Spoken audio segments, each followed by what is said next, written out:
একটা রাজনৈতিক আক্রমণ হলো ভয়। যেমন এখন বর্তমানে ভয় কি? এসআইআর, এনআরসি, ঠিক না? এনআরসি কি হবে? নাম বাতিল হবে। কি করতে হবে? চল নাম ঠিক কর, বাপদাদার কাগজ ঠিক আছে কিনা দেখ, আর বাপদাদা অমুক সালের ভোটের লিস্টের নাম আছে কিনা দেখ। এ নিয়ে তোর পার কি তোর পার। আল্লাহ বলছেন খ্যাপা, ভয় করবো তোদেরকে ভয় ভীতি দিয়ে। কিন্তু বর্তমান কি হয়েছে জানেন? আরে জোহরের আজান, হাইয়া আলাস সালাহ,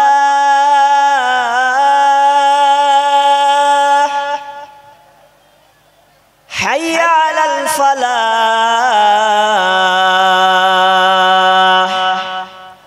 নামাজের জন্য এসো, হাইয়া আলাল ফালাহ।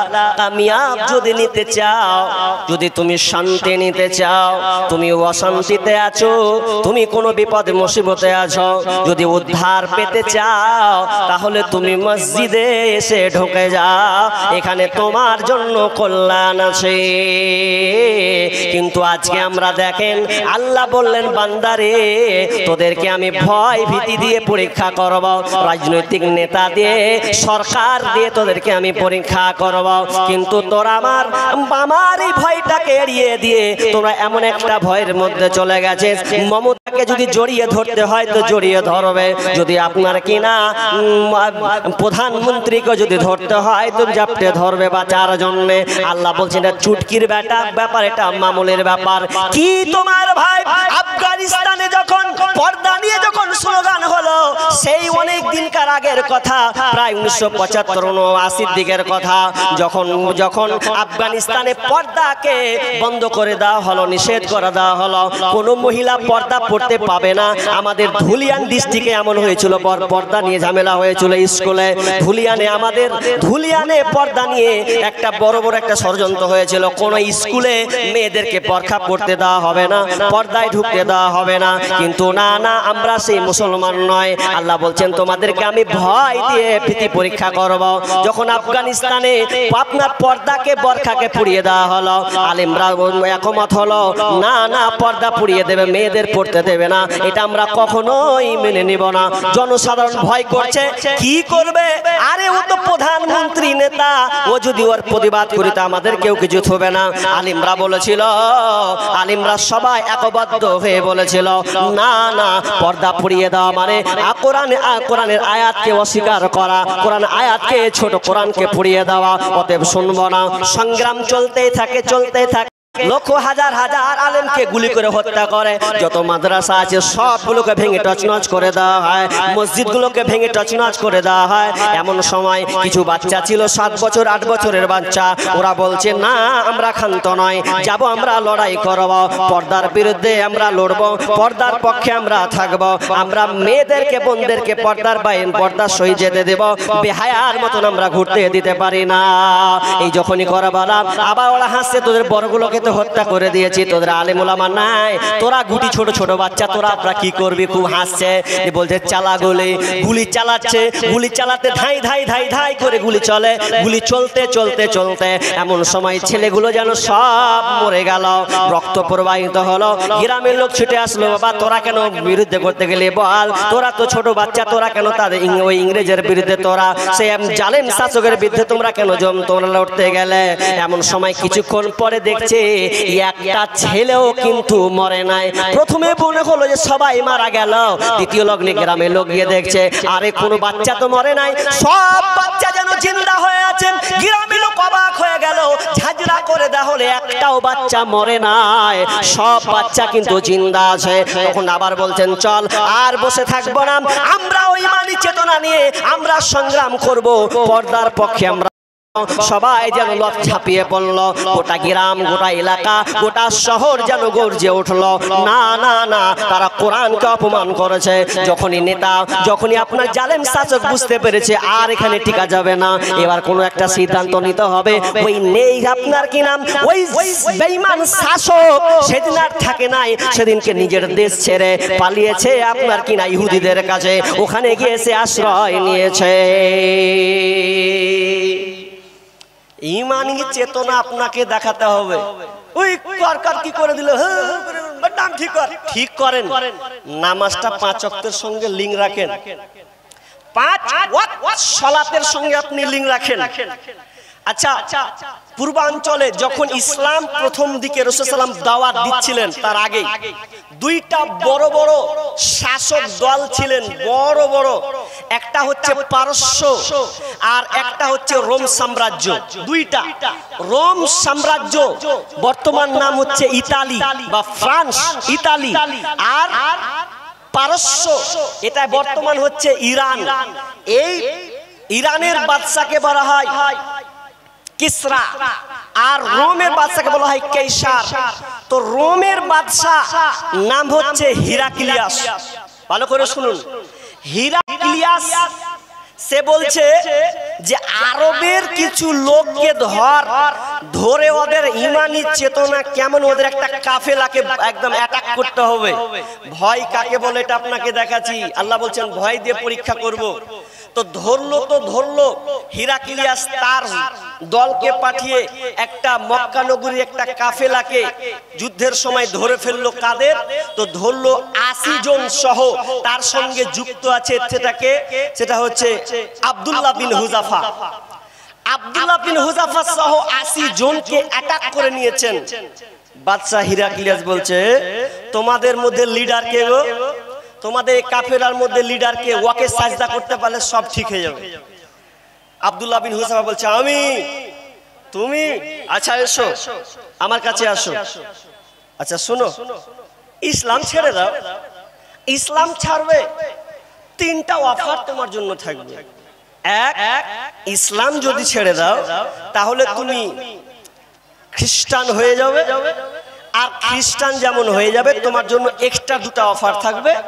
1 নাম্বার, আমার অর্ধেক রাজত্ব তোমার নামে আমি লিখে দিব, আর এই রাজত্বের মধ্যে সবচাইতে বড় সুন্দরী যে আছে তার সঙ্গে তোমার বিবাহ দিব।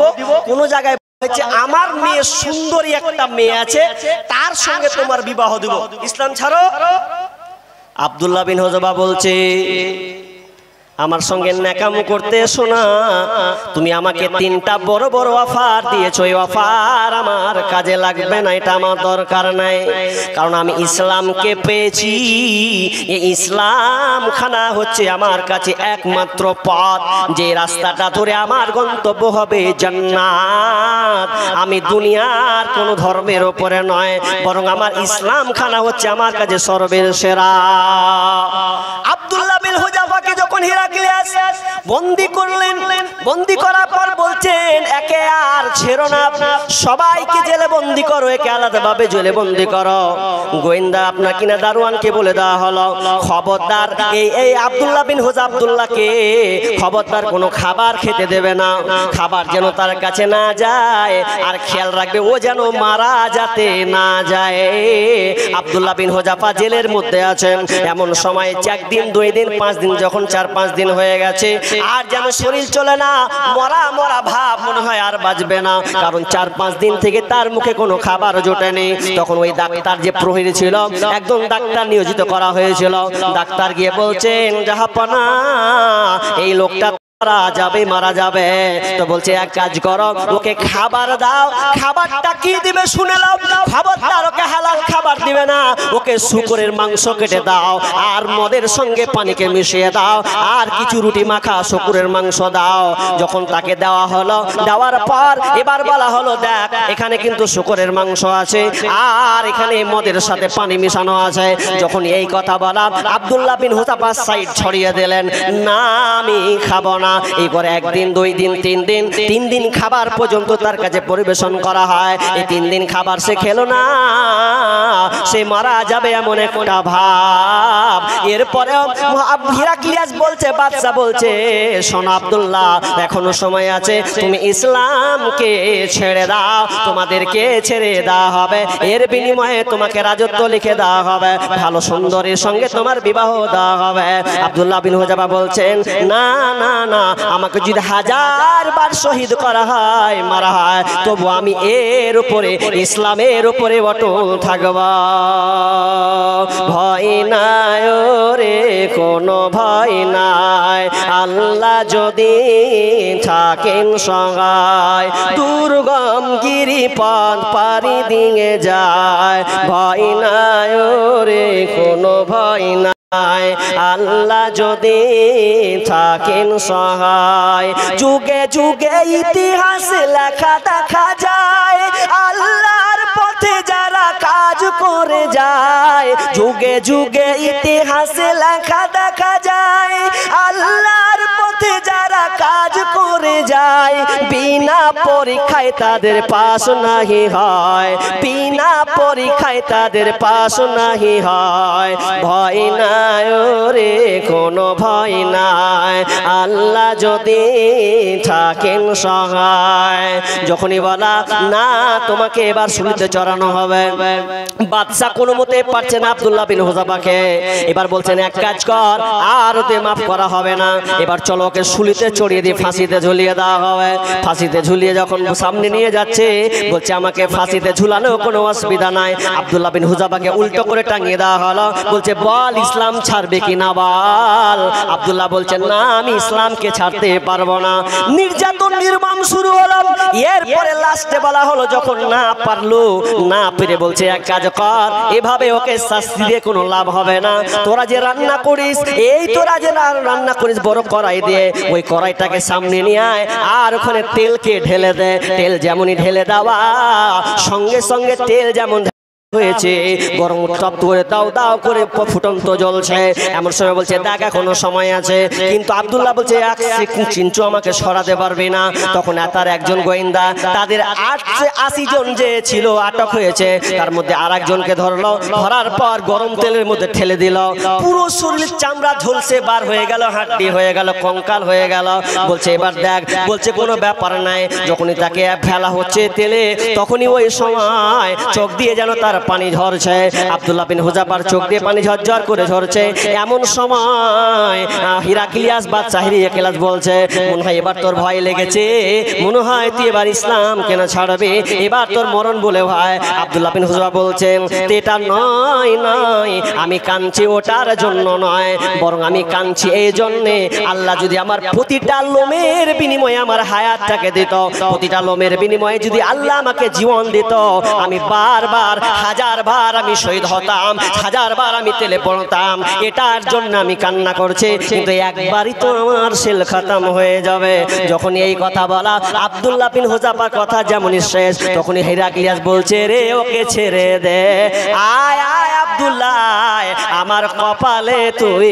চুমু খা ভয় এত ভয় দিল যে ভয়ের সাথে আরো ইমানি তার চেতনা বাড়ছে আর আমাদের যখন বলছেন যে ডিসেল ক্যাম্পে যখন ভরবে তো কেমন করে থাকবি খেতে দিবে কি না দিবে সাটো সাটো হয়ে থাকবি তো এ নিয়ে টেনশনে ওদের ঘুমই হয় না কেমন মুসলমান আপনি ইমানকে সক্রিয় করুন আল্লাহ বলছেন ভয় দিয়ে পরীক্ষা করব চটচট করে আমি 5টা বলি টাইম 10:30 অবধি না 10:30 পর্যন্ত টাইম তো নাকি তাহলে ঘাবড়াই না লোকটি বসে আছে চলেন নাম্বার 1 হলো নাম্বার 2 ওয়াল জু অভাব অভাব দিয়ে আমি আল্লাহ পরীক্ষা করব অভাব দিয়ে আপনার টাকা আজকে হঠাৎ করে নাই চুরি হয়ে গেছে হঠাৎ করে আপনার বাড়ি পালিয়ে গেল হঠাৎ করে আপনি ঋণগ্রস্ত হয়ে গেলেন আল্লাহ বলছেন হে বান্দা তোমার যে ঈমান আছে কি না আছে তোমাকে আমি অভাব দিয়ে পরীক্ষা করব অভাব আমি বলতে পাবো না বিধায় চটচট করে বলছি অভাব কি জিনিস আপনার এখন 50,000 দরকার 20,000 দরকার নেই কি করবেন ধৈর্য রাখুন অভাব আপনাকে আল্লাহ সন্তান দেননি অনেক দিন থেকে দানটা দিয়ে গেলেন অনেক দিন থেকে আপনি প্রেসান হয়ে আছেন কখন একটা বেটা পাবো কখন পাবো কি পাবো না অভাব যার ছেলে নেই সে বুঝছে তার ঠেলা কতটা নবী মুসার জামানায় একজন মহিলা এসে বলছেন যে নবী মুসা আপনি তো আল্লাহর সঙ্গে কথা বলেন তো এক কাজ করুন আমার পেটে সন্তান যেন হয় 2-4 বছরের জিন্দেগি সন্তান হচ্ছে না, তো একটু দোয়া করেন না যেন সন্তান হয়। নবী মুসা বারবার আল্লাহর কাছে চাইছে, 3 বার চাওয়া হয়ে গেল কিন্তু সন্তান হচ্ছে না। 1 বছর 2 বছর 3 বছর হচ্ছে, সন্তান হয় না। তখন আল্লাহ তাআলা নবী মুসাকে বলছে, মুসা রে, ওই মেয়েটা হবে বান্ধা, ওই মেয়েটা হবে বাঝা, আমি আল্লাহ ওকে সন্তান দেব না, এটা ওকে এলান করে দেয়। নবী মুসা বললেন, ও গো বোন, আল্লাহ তাআলা আপনাকে সন্তান দেবে না, আমার দোয়া করে আর কোনো লাভ হবে না। বাড়ি গিয়ে 2 বছর 4 বছর 5 বছর গেল, কিন্তু ওই মহিলা বারবার খালি আল্লাহকে বলে, আল্লাহ তুমি বড় দয়াবান, তুমি বড় মেহেরবান, তুমি দিতে পারো আমাকে সন্তান, পৃথিবীর আর কেউ দিতে পারে না। যখনই বারবার বলে, 5 বছরের মাথায় নবী মুসার কাছে গিয়ে বলছেন, নবী মুসা, এই দেখেন আমার কোলে আল্লাহ 2টা বাচ্চা দিয়েছে। যখনই বলা, নবী মুসা তো আতঙ্ক হয়ে গেল, কি ব্যাপার, আল্লাহ তো আমাকে নিজে বলেছে সন্তান হবে না, আবার 2টা সন্তান হলো কি করে? তখন আল্লাহকে আরজ করলো, আল্লাহ এটা কি করে সম্ভব হলো? আল্লাহ বলছেন, মুসা রে, আমার এই বান্দে বারবার আমার সম্পর্কে এত ভরসা রেখেছে, একবারও বলে না যে আল্লাহ দিবে না, শুধু বারবার বলেছেন, আল্লাহ তুমি দয়াবান, তুমি মেহেরবান, শুধু বারবার বারবার আমার কাছে চাইতে থেকেছে। আমি আল্লাহ আমার দয়াতে আমি সহ্য করতে পারলাম না, আমার দয়াতে আমি আমার ওই বান্দেকে সন্তান দান করলাম। তাহলে অভাবে আপনি আছেন, আল্লাহ বলছেন আমি তোমাকে অভাব দেব। ওয়াল জুউ মিনাল খাউফি ওয়াল জুই ওয়া নাকসিম মিনাল আমওয়ালি ওয়া আনফুসি ওয়াস সামারাত ওয়া বাশশিরিস সাবিরিন। চটচট করে 3টা বলে দিয়েছি। আল্লাহ বলছেন খৌফ ভয় দিব, জু মানে অভাব দিব, ওয়া নাকসিম মিনাল আমওয়াল এবং তোমার সম্পত্তি আমি আল্লাহ তোমাকে পরীক্ষা করব। ওয়াল জু ওয়া নাকসিম মিনাল আমওয়ালি ওয়া আনফুস এবং আল্লাহ আমি তোমাদেরকে তোমার জান দিয়ে আমি আল্লাহ পরীক্ষা করব। জান, আপনার জান দিয়ে আল্লাহ পরীক্ষা করবেন।